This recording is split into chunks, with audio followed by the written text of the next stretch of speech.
Ever wondered what heaven's biggest secret is? Imagine a scroll sealed so tight that no one in heaven or earth could even peek inside, except for one. In Revelation 5, we get a glimpse of a moment that changes everything. Who is worthy to unlock this mystery? And why does a lamb, not a lion, step up to take the scroll? Stick around, because this story reveals who holds the ultimate power over all of history, and trust me, you don't want to miss it. Let's break down what's happening in Revelation 5, verse 1 to 7. This is one of those powerful moments in the Bible that's packed with meaning. So let's picture it. John, the writer of Revelation, has this vision where he sees God sitting on a throne. In God's right hand, he's holding a scroll. Now, this isn't just any scroll. It's sealed with 7 seals, and that's important. It means that whatever is inside the scroll is locked up tight, and only someone worthy can break those seals and open it. So the scroll represents God's plan, his judgment, his redemption, basically the big picture of how everything's going to go down in the end. But here's the problem. No one, and I mean no one, is found worthy to open the scroll. John's looking around in heaven, on earth, and even under the earth, no one steps up. And John gets emotional. He starts crying because it seems like God's plan is stuck. It feels like there's no one who can step in and make things right. Can you imagine that? Seeing something so important and realizing no one can do anything about it?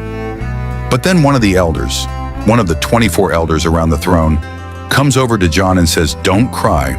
Look, the Lion of the tribe of Judah, the Root of David, has triumphed. He's worthy to open the scroll."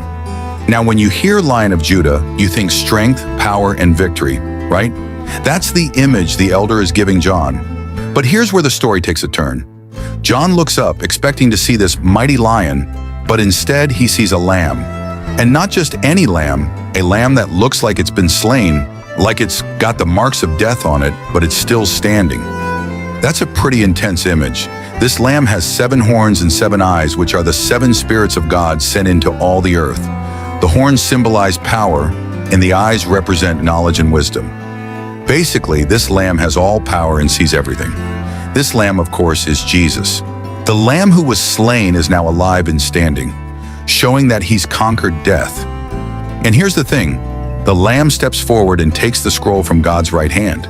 That's huge. Jesus, as the lamb, is the only one worthy to take the scroll and open its seals. It's like saying, he's the only one who can reveal God's plan, judge the world, and bring redemption. This moment is massive. Think about it. The entire fate of the world, everything God has planned for the future, is in this scroll. And the only one who can set it in motion is Jesus, the Lamb who was slain but now lives. It's a picture of his victory over sin and death and his authority to rule over all of creation. The Lamb taking the scroll shows us a few key things. First, it's about Jesus' worthiness. He wasn't just some great teacher or good person. He's the only one in all of heaven and earth who's worthy to unlock the future.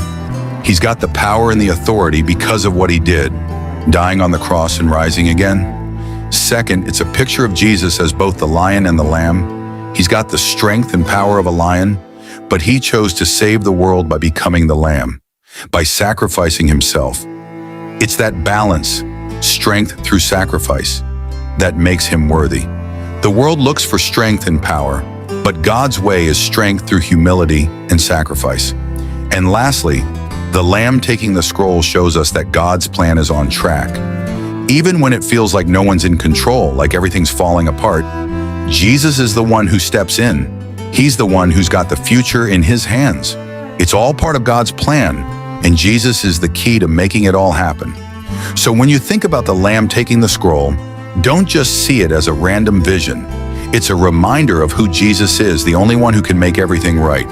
He's got the power, he's got the authority, and he's already won the victory through his death and resurrection. That's the Lamb who takes the scroll.